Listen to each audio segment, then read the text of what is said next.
आजकल के जिन प्रोफेशंस, जिन पेशों को आप जानते हैं, उनका कोई मतलब नहीं रह जाएगा। तो आप में से बहुत सारे लोग अपने जॉब से बाहर हो जाएंगे अगर आप कुछ ऐसा नहीं करते जिसे कमबख्त कोई मशीन नहीं कर सकती। आपको किसी ऐसी चीज के साथ तैयार होना होगा जो आपकी बुद्धि से परे की है। केवल तभी आप प्रासंगिक रहेंगे, तब आर्टिफिशियल इंटेलिजेंस आपको डिस्टर्ब नहीं करेगी।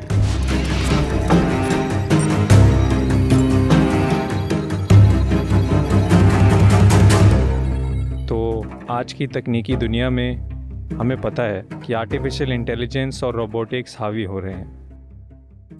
ये सारी अत्याधुनिक तकनीकें हैं। तो आपका इन तकनीकों पर क्या विचार है? इनका क्या असर पड़ेगा और इन तकनीकों का हमारे प्राचीन अभ्यास यानी योग और ध्यान से किस तरह सामना होगा? आपको यकीन है कि मैं हूं? क्योंकि पिछले 1-1.5 साल से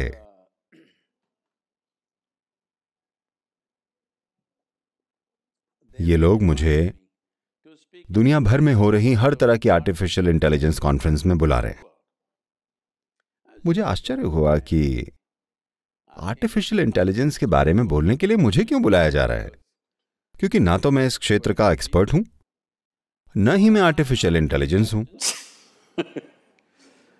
तो ऐसी एक कॉन्फ्रेंस में मैंने उनसे पूछा, ये सेंट पीटर्सबर्ग में थी। मैंने पूछा, आप लोग इन सारी आर्टिफिशियल इंटेलिजेंस कॉन्फ्रेंस में मुझे क्यों बुलाते हैं? मैं नेचुरल इंटेलिजेंस हूं, आर्टिफिशियल नहीं। वो बोले, प्रॉब्लम ये है कि हम लोग अब क्या करेंगे, हमारी नौकरियां जाने वाली हैं। ये सारे बड़े बड़े विश्वविद्यालयों में प्रोफेसर्स हैं, MIT में, हार्वर्ड में और इस तरह की जगहों में।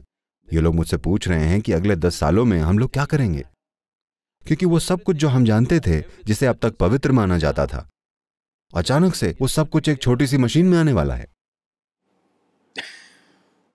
आपको ये समझना चाहिए कि आर्टिफिशियल इंटेलिजेंस का मतलब हुआ जानकारी को इकट्ठा करना, इसका विश्लेषण करना और फिर इसे जब भी जैसी भी आपको जरूरत पड़े सामने लाना।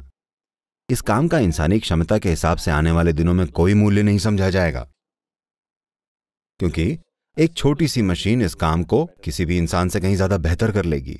वैसे भी वो गूगल वाली औरत आप सबसे ज्यादा स्मार्ट लगती है कि नहीं? वो मुझसे ज्यादा स्मार्ट लगे ये ठीक है, मैं तो पढ़ा लिखा नहीं हूं, पर आप लोग तो वो हम सभी से ज्यादा स्मार्ट लगती है या नहीं? आप कुछ भी पूछ लीजिए, पलक झपके बिना वो बता देगी। तो ऐसा समय आने वाला है जहां दिमागी रूप से आप जो भी करेंगे वो बेवकूफी भरा लगेगा या बेमतलब का। ऐसा मेरे साथ हुआ जब मेरा ख्याल है करीब 13 साल का था, 13 या 14 का, शायद 13 का। पहली बार जब मैंने फ्लैट बेड कैलकुलेटर देखा, ये पैनासोनिक का कैलकुलेटर, उस समय ये 100 या 110 रुपए में आता था, बहुत महंगा था। आज आप उससे ज्यादा की तो कॉफी पी लेते हैं। तो 110 रुपए में पैनासोनिक का, सोनी का 125 का था, तो सब लोग सस्ता वाला लेते थे। 110 में पैनासोनिक का, और उन्होंने मुझे दिखाया। मैंने तो कभी खरीदा नहीं था, किसी और ने खरीदा और मुझे दिखाया। टुक टुक टुक जवाब। तब पहला विचार जो मुझे आया वो ये कि मैं अपनी जिंदगी मैथ्स की क्लासों में क्यों बर्बाद कर रहा हूं। मैंने कहा, मुझे बस इसी की तो जरूरत है, मैथ्स की क्लासेस में जाने की नहीं। आप जो भी इससे पूछें, टुक टुक टुक, एक 100 रुपए की चीज आपको बता सकती है, तो ये 10 साल का टॉर्चर क्यों?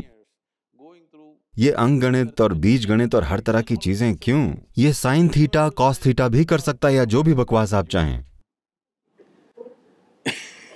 मैंने तभी सोच लिया था, हमको एक ऐसी बड़ी सी मशीन बनानी चाहिए जो ये सब बकवास हल कर सके, ताकि मुझे स्कूल ना जाना पड़े। आखिरकार ये सपना सच हो रहा है।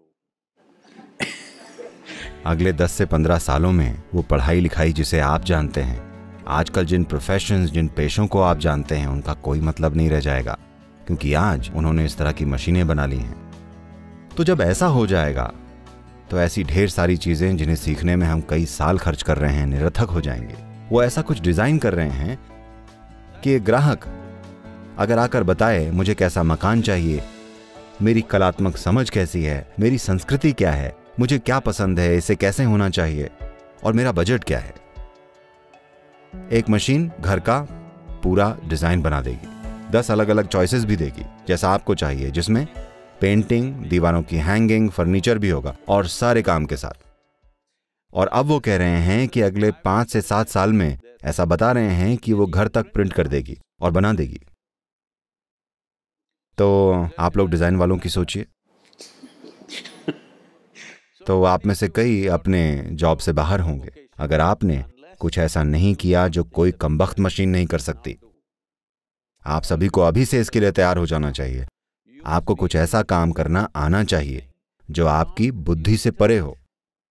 Human being has many layers of intelligence.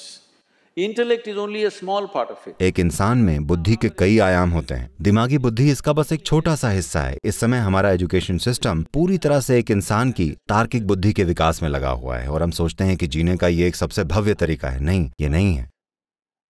हम इस पर चर्चा कर सकते हैं अगर समय हो तो, पर योग सिस्टम में हम इंसानी बुद्धि को 16 हिस्सों में देखते हैं। अगर आप बुद्धि के दूसरे आयामों को खोजेंगे, केवल तभी आप प्रासंगिक रहेंगे जब सब कुछ तार्किक है। तार्किक बुद्धि मतलब आपकी बुद्धि इकट्ठा की हुई जानकारी के बिना काम नहीं कर सकती। हाँ या नहीं? हेलो, आपकी तार्किक बुद्धि एकत्रित की गई जानकारी के बिना काम नहीं करती, ऐसा ही है ना? अब यह सारा जानकारी को इकट्ठा करना, उसका विश्लेषण करना और फिर उस पर काम करना, ये चीजें एक मशीन आपसे बेहतर कर लेंगी। एक इंसान से हमेशा गलतियां हो सकती हैं, जानकारी का हेरफेर हो सकता है, पर एक मशीन बिल्कुल स्पष्ट होती है, वो आसानी से यह सब कर लेगी। तो वो सब कुछ जो आप दिमाग के स्तर पर कर सकते हैं, उसका महत्व अगले 10 से 15 सालों में खत्म हो जाएगा। तो आपको किसी ऐसी चीज के साथ तैयार होना होगा जो आपकी तार्किक बुद्धि से परे है। जब मैं कहता हूं तार्किक बुद्धि से परे, तो इसे देखने के कई तरीके हैं। मैं एक आसान सा उदाहरण लेता हूं। आसान इसलिए क्योंकि अगर हम और जटिल चीजें देखेंगे तो हमें बहुत सारी खोजबीन करनी पड़ेगी। आज हमारे पास उतना समय नहीं है। तो उदाहरण के लिए, आज आपने लंच में क्या खाया था? मैगी। आप मैगी पर हैं?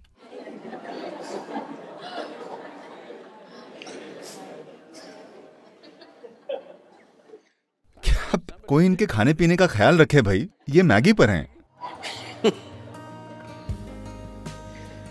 ओके, भले ही आपने नूडल ही खाया है। नूडल इनकी तरह नहीं दिखता, इनकी तरह फील नहीं करता, कुछ नहीं।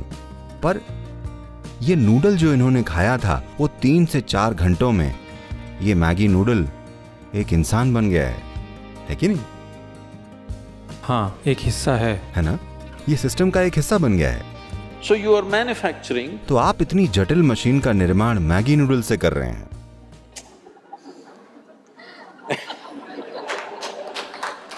ये एक 3D प्रिंटर जैसा है। आपने इसमें मैगी नूडल डाला?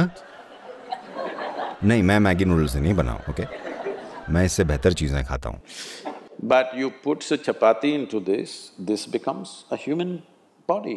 पर आपने इसमें चपाती डाली, वो एक इंसान का शरीर बन गई। ये इस धरती की सबसे उन्नत मशीन है। आप इसका निर्माण किससे कर रहे हैं? जो भी खाना आप खाते हैं और आप जो भी खा रहे हैं, वो वही मिट्टी है जिस पर आप चलते हैं। हाँ या ना? और ये उठकर खड़ी है। क्या ये एक 3D प्रिंटर नहीं है? हेलो, क्या बुद्धि का ये आयाम आपके अंदर नहीं है? आपके दिमाग में भी नहीं, आपके पेट में है। हाँ, है तो। ये है तो सिर्फ तभी अगर आप सचेतन बुद्धि के इस आयाम तक पहुंच गए तो आप एक जादुई जीवन जिएंगे, है ना? तब आर्टिफिशियल इंटेलिजेंस आपको डिस्टर्ब नहीं करेगी। आप बहुत खुश होंगे, क्योंकि अगर सारे चाकरी वाले काम मशीनें करेंगी, दुनिया कितनी सुंदर होगी। मुझे तो इसका इंतजार है।